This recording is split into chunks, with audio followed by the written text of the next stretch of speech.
మా ఎమ్మెల్యే గారి నిష్ణాతుడు ప్రస్తుత వైసీపీ అభ్యర్థి ఎవరైతే ఉన్నారో డాక్టర్ సత్యసూర్యనారాయణ రెడ్డి గారు అటువంటి అవాస్తవాల ప్రచారం చేయడంలో నిష్ణాతుడు. ఆయనకి దురదృష్టం ఏంటంటే పోస్ట్ గ్రాడ్యుయేషన్ చదువుకున్నాడు కానీ విషయ అవగాహన లేని వ్యక్తి. అందువల్ల అటువంటి వ్యక్తి గురించి మాట్లాడడం కూడా సమంజసంగా ఉండదు. అది ఒక విధంగా సమయం వృధా చేసుకోవడమే. ఇవాళ తెలుగుదేశం పార్టీతో 42 సంవత్సరాల అనుబంధం మాది. ఇవాళ అనూహ్యమైన పరిస్థితుల్లో చంద్రబాబు నాయుడు గారి ఆదేశాల మేరకు, బీజేపీ పెద్దల ఆహ్వానం మేరకు, పవన్ కళ్యాణ్ గారి సలహా మేరకు నేను ఇవాళ బీజేపీ అభ్యర్థిగా పోటీ చేస్తూ ఉన్నాను. ఇవాళ గతంలో 1982 నుంచి 2004 వరకు అనేక సందర్భాల్లో భారతీయ జనతా పార్టీతో తెలుగుదేశం పార్టీ పొత్తు కొనసాగింది. 2014 నుంచి 19 వరకు కూడా కొనసాగింది.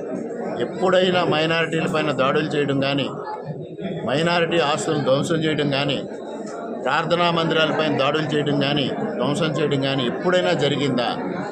వైసీపీ ప్రభుత్వమే ఎటువంటి దళితులపైన దాడులు కానీ, ఇటువంటి కార్యక్రమాలన్నీ ప్రార్థనా మందిరాలపైన కానీ, ఆలయాలపైన కానీ, విగ్రహాలపైన కానీ దాడులు చేసిన చరిత్ర వైసీపీది.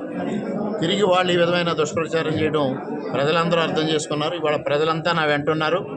ఇవాళ ఏ గ్రామంలో వెళ్ళినా వాళ్ళు ఆమోదించారు.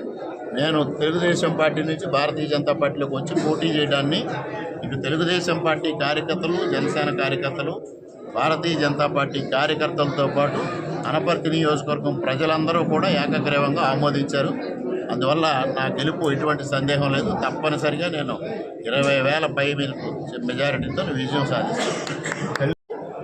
ఇటు మసీదులు పునర్నిర్మాణాల కోసం కానీ, వారి సమస్యలు కానీ ఏ విధంగా కృషి చేశానో, చర్చిల నిర్మాణం కోసం, వారి సమస్యల పరిష్కారం కోసం ఏ విధంగా కృషి చేశానో, రేపు రాబోయే రోజుల్లో వారి సంక్షేమం కోసం అదే విధంగా కృషి చేస్తాను.